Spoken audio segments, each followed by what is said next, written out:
26 number का set है और टोटल 53 है, तो ऑलमोस्ट आधे कर लिए हम लोगों ने। तो धीरे धीरे करके पूरा कवर कर लेंगे, आप अच्छे से प्रैक्टिस करते चलिए। चलिए फिर स्टार्ट करते हैं, इसको भी फिनिश करते हैं। पहला सवाल कह रहा था एक वस्तु का अंकित मूल्य उसके क्रय मूल्य से 60% अधिक है। यदि वस्तु पर 20 रुपए की छूट देने के बाद इसे 300 रुपए में बेचा जाता है तो लाभ परसेंटेज कितना है। देखो क्रय मूल्य 60% अधिक है, तो अगर 100 हमने मान लिया सीपी तो मार्क प्राइस कितना हो गया, 160 हो गया। कह रहा था 20 रुपए छूट देने के बाद इसे 300 रुपए में बेचा जाता है, यानी कि मार्क प्राइस पर हम 20 रुपए की छूट देंगे तभी तो ये 300 रुपए में बेचा गया, यानी कि मार्क प्राइस कितना रहा होगा, 320 रुपए रहा होगा। तो हमसे पूछा गया लाभ परसेंटेज। तो सबसे पहले तो एक चीज देखो, अगर हम यहाँ पर देखें तो इसका मान 320 दिया गया था, कै गुना दिया गया था, 2 गुना। अगर हम इसका देखें तो इसका 2 गुना 200 रुपए हो गया। 200 रुपए की चीज क्या हुआ था, बेची कितने में गई, 300 में। भाई 200 की चीज 300 में बेचेगी, प्रॉफिट कितने का ले लिया हमने, 100 रुपए का। किस पर ले लिया, 200 पर, गुणे में 100 कर देंगे, यानी कि आंसर क्या आ गया, 50%। अगला सवाल, 5 संख्याओं का औसत 75 है। प्रथम 2 संख्याओं का औसत अंतिम 3 संख्याओं के औसत का 6 गुना है। प्रथम 2 संख्याओं का योग क्या होगा। कह रहा था प्रथम 2 संख्याओं का औसत। अब जैसे मान लो A B C D E हो गई, प्रथम 2 संख्याओं का औसत यानी कि ये रहा, और अंतिम 3 संख्याओं के औसत का 6 गुना है। अगर हम इसका सम लिखें तो ये 6 दूनी 12 और ये 3 एकम 3 हो जाएगा, यानी कि 12 तियां 15 हो गया। अगर हम देखें तो 15 का मान कितना दिया था, 75 गुणे में 5 दिया गया था। हमें प्रथम 2 अंकों का सम निकालना था, तो भैया वो तो यहाँ से निकल आएगा ना 12 बराबर। तो 12 बराबर निकालेंगे, यहाँ पर 15 पना 75, 25 गुना हो रहा था, इसका 25 गुना हो रहा था, इसका भी 25 गुना, तो 12 पंजे 60, 12 दूनी 24 और 6 30, यानी कि 300 आंसर। अगला सवाल, यदि एक निश्चित धनराशि साधारण ब्याज पर 7 वर्ष 3 माह में स्वयं की 3 गुनी हो जाती है तो वार्षिक ब्याज की दर बतानी है। स्वयं की 3 गुनी हो गई, यानी कि 1 से 3 हो गई, तो ब्याज कै रुपए मिला, 2 रुपए का मिला। अब 7 वर्ष 3 माह, यानी कि इसको लिख सकते हैं 7 प्लस में 3 बटे में 12, 3 चौकू 12, यानी कि 7 चौक 28 और 1 29 बटे में 4 वर्ष। तो भैया एक ये हो गया हमारे पास प्रिंसिपल, 29 बटे में 4 हमारे पास टाइम हो गया, रेट हमको निकालनी थी, और 2 ब्याज मिला, यानी कि आर बराबर कितना हो गया, 4 दूनी 800 बटे में 29 हो गया। और 29 का टेबल तो ऐसे याद नहीं है, तो यहाँ पर ऐसे लिख लेते हैं 29 800 हो गया, ठीक है। अब ऑप्शन में सब में 2 था, स्टार्टिंग में 3 भी था, लेकिन 3 करोगे तो 3 नेम 27, 3 दूनी 6 और 2 8 हो गया, यानी कि ज्यादा हो जाएगा 80 से, तो ये तो ऑप्शन हटा दो। 2 बार करेंगे तो ये 58 हो गया, 10 से 8 गया तो 2 हो गया, और 7 से 5 गया तो 2, फिर उतारा लिया 0 पे। दूसरे नंबर पे सबसे बड़ा लिखा हुआ 9। अब 9 लिखा हुआ है, अगर मान लो हम 30 में गुणा करते हैं 9 का, तो 9 तियां 27, 270, और 9 एक माइनस कर दो, यानी कि बचा कितना, 261 बचा, यानी कि ये तो 220 से ज्यादा है ना, तो 9 वाला तो नहीं हो सकता। 7 का करेंगे, 7 नेम 63, ये जा सकता है, 7 नेम 63, हाथ से लगा 6, 7 दूनी 14 और 6 20 हो गया, भाग चला गया, आंसर लगा दो। अगला सवाल करें, चलो फिर। एक संभाव त्रिभुज का क्षेत्रफल ज्ञात कीजिए जिसकी भुजा की लंबाई इतनी है। कै गुना है, 2 का 5 गुना, 55 25 कहीं लिखा, आंसर। हमेशा ध्यान रखो, अगर साइड 2 है तो एरिया होगा √3, अगर साइड 4 हो गई, कै गुना हो रहा था, 2 गुना, तो इसी का स्क्वायर चिपका दो √3 के साथ, एरिया हो गया जब साइड 4 है। अगर 8 हो गई साइड तो कै गुना हो रहा था भैया, 4 गुना, 4 का स्क्वायर 16 चिपका दो √3। भाई यहाँ पर क्या हुआ था, 2 का कै गुना हो गई, 5 गुना हो गई, तो 5 का स्क्वायर 25 और √3 चिपका दो, साथ में एरिया आ गया। बाकी तो फार्मूला होता है √3/4, ए स्क्वायर का मतलब 10 हो गया, गुणे में 10 हो गया, यानी कि ये कितना आ जाएगा, 25 √3 आ जाएगा, बात खत्म हो गई, ठीक है। ऐसे भी कर सकते हो फार्मूले से। अगला सवाल, 25% छूट के बाद जूतों की एक जोड़ी इतने रुपए में बेची जाती है, जूतों का अंकित मूल्य ज्ञात कीजिए। भाई 25% छूट के बाद, यानी कि छूट किस पर दी जाती है, हमेशा मार्क प्राइस पर, तो हमसे मार्क प्राइस ही पूछा, तो 100 का मान निकाल लो। तो इधर 25 तियां 75 हो गया, 25 चौकू 100 हो गया, इधर करेंगे तो 3 त्रिका 9, 3 दूनी 6 हो गया, 0 4 दूनी 8, 4 तियां 12। अगला सवाल, 3 संख्याएं 3 5 8 के अनुपात में है, यदि सबसे बड़ी और सबसे छोटी संख्या का योग इतना है तो सबसे बड़ी और सबसे छोटी संख्या का अंतर क्या होगा। 3, 5 और 8, यानी कि सबसे बड़ी और सबसे छोटी। 8 3 11, 11 बराबर में 8800। सबसे बड़ी और सबसे छोटी का अंतर, यानी कि 8 से 3 गया 5 बराबर, हमको ये भी निकालना था। तो ये 11 8 88, यानी कि ये 800 गुना हो गया, इसका भी 800 गुना कर देंगे तो कितना हो गया 4000। अगला सवाल, what is the value of this? बहुत आसान है, 4 3 7 हो गया। तो सबसे पहले ऑफ को सॉल्व करेंगे, गुणाई करना है, कुछ करना ही नहीं है। 21, 9 एकम 9, 9 दूनी 18 हो गया।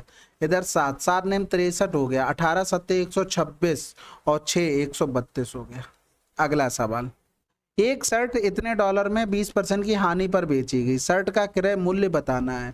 20% की हानि पर, यानी कि अगर क्रय मूल्य 100 है तो 20% की हानि करेंगे तो इसमें 20% बचा कितना 80%, यानी कि यही 80 का मान हमें दिया गया था 40 और हमसे पूछा गया था 100 का मान। तो ये इसका कितना हो गया, आधा हो गया, यानी कि 1/2। तो इसका भी 1/2 कर देंगे तो आंसर 50। अगला सवाल, यदि मूल्य में 24% की कमी की जाती है तो उपभोग में कितने % की वृद्धि की जानी चाहिए ताकि व्यय अपरिवर्तित रहे? भाई 100 से क्या हो गया 24 की कमी, यानी कि ये 76 हो गया।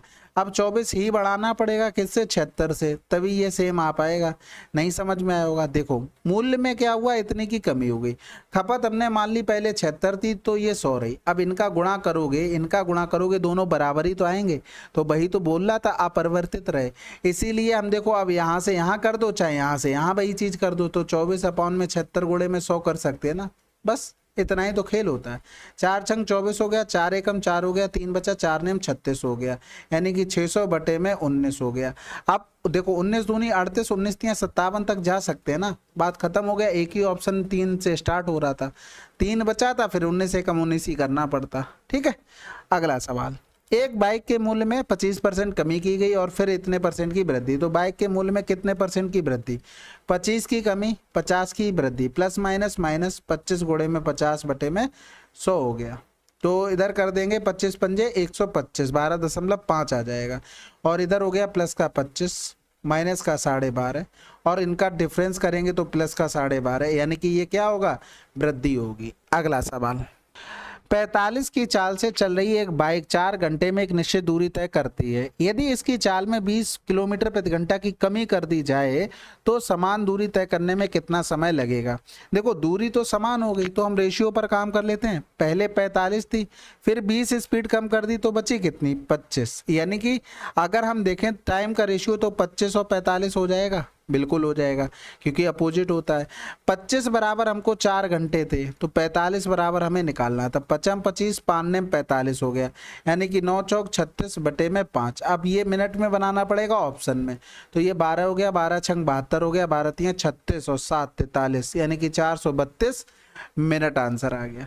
ठीक है, बिल्कुल आसान था। अगला सवाल, एक व्यक्ति को इतने रुपए में एक पुस्तक बेचने पर 35% की हानि होती है। 20% का लाभ अर्जित करने के लिए उसे पुस्तक को किस मूल्य पर बेचना होगा? 35% की हानि यानी कि 65 का मान दिया गया था 2860, 20% लाभ यानी कि 120 का मान हमें निकालना था। तो देखो यहाँ से 13 से कुछ कटेगा क्या, 13 पंजे 65, 13 दूनी 26, ठीक है, 13 दूनी 26, 13 दूनी 26। इधर कर देंगे तो 5 को 20, 5 को 20 हो गया, यानी कि 0, 12 चौक 48, 12 चौक 48, 4 52 आंसर। अगला सवाल, M और N मिलकर एक काम को 40 दिनों में M N से 50% अधिक कुशल है, तो M अकेले उसी काम को कितने दिनों में पूरा कर सकता है? देखो 50% अधिक कुशल है, 50% मतलब होता है 1/2, यानी कि N अगर 2 है तो ये 1 अधिक होगा, यानी कि 3 होगा। भाई 2 से 1 हमने बढ़ा दिया। अब दोनों मिलकर यानी कि दोनों की एफिशिएंसी 5 हो गई, 3 2 5, 40 के दिनों में कर रहे थे तो ये बन गया क्या, टोटल वर्क। अब M अकेले कितने दिनों में करेगा, तो 3 से भाग कर दो, यानी कि 200/3 आंसर। अगला सवाल, प्रिंस रमन से 3 गुना अच्छा कारीगर है और इसीलिए वह एक काम को रमन से इतने दिन कम में पूरा कर सकता है। वे दोनों मिलकर उस काम को कितने दिनों में पूरा कर सकते हैं? भाई प्रिंस और रमन ये 3 गुना अच्छा कारीगर है, ये आ गई इफिशियंसी। अगर इनका हम टाइम निकालें तो इफिशियंसी का जस्ट अपोजिट। हमने आपको एक चीज बताई थी, ए काम कर रहा है x दिन में, बी काम कर रहा है y दिन में, और बोल दे कि a + b कितने दिनों में करेगा, तो xy अपॉन में x + y करते हैं, यानी कि वही चीज हम यहाँ से कर दें, ये दोनों मिलकर कितने दिनों में करेंगे, 3 गुणे में 1/3 प्लस का 1 कर सकते हैं, बस। अब इनके हमारे हिसाब से टाइम में डिफरेंस 2 था। क्वेश्चन में इसी का मान 28 दिया था और 3/4 का मान हमें निकालना था। तो ये कै गुना हो रहा था, 14 गुना में, यानी कि 3/4 का भी हम 14 गुना कर देंगे। तो 14 तियाँ 42/4 हो गया, यानी कि 4 एकम 4, भाग जाएगा नहीं 0, 4 पंजे 20, यानी कि 10.5 दिन आंसर। अगला सवाल। अब इसमें हमें एलसीएम निकालना। देखो हम फ्रैक्शन बना लेते हैं। 12/10 हो गया, 18/10 हो गया, 20/10 हो गया, समझ गए होगे क्यों किया 20/10, 25/10 हो गया। एलसीएम पूछा गया तो ऊपर का एलसीएम नीचे का एचसीएफ, एचसीएफ पूछा जाता तो ऊपर का एचसीएफ नीचे का एलसीएम लेते। तो भैया सबसे पहले तो एचसीएफ तो 10 हो गया। अब ऊपर हमें देखना है कि क्या क्या हो सकता है। जैसे हमने 6 लिखा तो 6 में से 6 दूनी 12 हो गया, 6 तियाँ 18 हो गया। अब इसमें से 2 जा चुका है 6 में, लेकिन अभी हमारे पास 10 रह गया यहाँ पर, और इधर तो अभी कुछ नहीं गया है, 25 का 25 ही रह गया। यानी कि अगर हम अब देखेंगे तो इन दोनों का अगर देखते हैं तो ये हो जाएगा 25 दूनी 50, ठीक है। इसका 3 और ऐड कर लो, यानी कि ये टोटल हमारे पास एलसीएम बना जाके, ठीक है। ये कैंसिल आउट हो गया, 5 छक्का 30, 3 90, यानी कि 90 आंसर आ जाएगा, ठीक है। अगला सवाल। अब ये सवाल देखना, ये हिंदी में गलत कर दिया है, ठीक है। अब यहाँ पर देखना, ये दिया गया था 5-4-3 के रेशियो में। If C is 18 less than the sum of A and B, यानी कि ए एंड बी का अगर हम सम करते हैं तो 5-4-9 हो गया, सी कितना हो गया 3 हो गया, इन दोनों में डिफरेंस 6, 6 बराबर में 18 दिया। Then what is the value of B, यानी कि हमें 4 बराबर निकालना था, यानी कि आंसर क्या आ जाएगा 12 आ जाएगा, ठीक है। अगला सवाल। सिंप्लीफिकेशन करना है। सबसे पहले तो डिवाइड कर लेते हैं, तो ये 2 2 2 हो गया, प्लस में यहाँ पर 8 एकम 8 हो गया, 8 चौक 32 हो गया, माइनस और 3 छक 18, 3 दूनी 6 1 7 हो गया 78, यानी कि घटाएंगे तो 0, 12 से 7 गया 5 हो गया, इधर 250 हो गया, 222 हो गया, आंसर आ चुका होगा 472। अगला सवाल। 36 संख्याओं का औसत 50 है। यदि हम प्रत्येक संख्या में से एक संख्या टी घटा दें तो औसत 27 हो जाता है। टी का मान हमने आपको बताया था, वो जैसा बोल दे, प्रत्येक संख्या में वो जैसा घटाने को बोले, जोड़ने को बोले, गुणा करने को बोले, भाग करने को बोले, वो एवरेज में तुरंत कर दो तो ये 27 हो जाता है, बात खत्म। अब ये आ जाएगा कितना 23 टी बराबर, खत्म हो गया। अगला सवाल। कितनी वार्षिक दर से 33,000 पर 2 वर्षों में इतने का वार्षिक रूप से संयोजित चक्रवृद्धि ब्याज प्राप्त होगा। तो सबसे पहले तो प्रिंसिपल हमको दिया था 33,000, ठीक है, और यहाँ पर सीआई हमको दे दिया था 31,680। सबसे पहले तो रेशियो ही बना लेते हैं, 11 से काटेंगे, 11 तियाँ 33 हो गया, 11 दूनी 22 हो गया, 9 बच गया, और 11 अट्ठे 88 हो गया, 8 बच गया, फिर 8 बार चला गया। इधर 4 सत्ते 28 हो गया, 4 पंजे 20, 4 सत्ते 28, 4 दूनी 8 हो गया, फिर कटेगा 3 दूनी 6 हो गया, 25 तियाँ 75 कर देंगे तो ये 24 तियाँ 72 हो गया। यानी कि ये प्रिंसिपल और अमाउंट लिखेंगे तो प्रिंसिपल 25 रहा, इन दोनों का सम 5 4 9, 2 2 4 49 हो गया, यानी कि ये 5 का स्क्वायर हो गया, ये 7 का स्क्वायर हो गया। तो हमें पता है कि भाई रेट दी जाती है, रेशियो बनाते हैं, और प्रिंसिपल और अमाउंट का रेशियो बनता है, तो इसका स्क्वायर रूट ले लेते हैं, क्योंकि हमसे 2 वर्ष का बोला गया इसलिए हमें ये करना पड़ा, ठीक है। तो ये 5 और 7 रहा होगा, कितना बड़ा 2, 2/5 गुणे में 100, यानी कि 40% आंसर आ गया, ठीक है। बस प्रैक्टिस अच्छे से कर लो, सवाल तो हो ही जाने आपसे।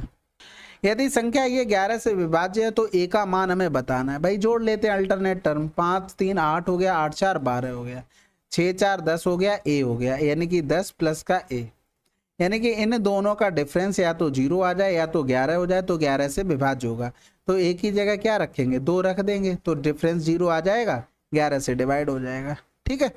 चलिए फिर हमारे ये 27 की सेकंड शिफ्ट के ये 20 क्वेश्चन थे, आप लोगों ने अच्छे से इसको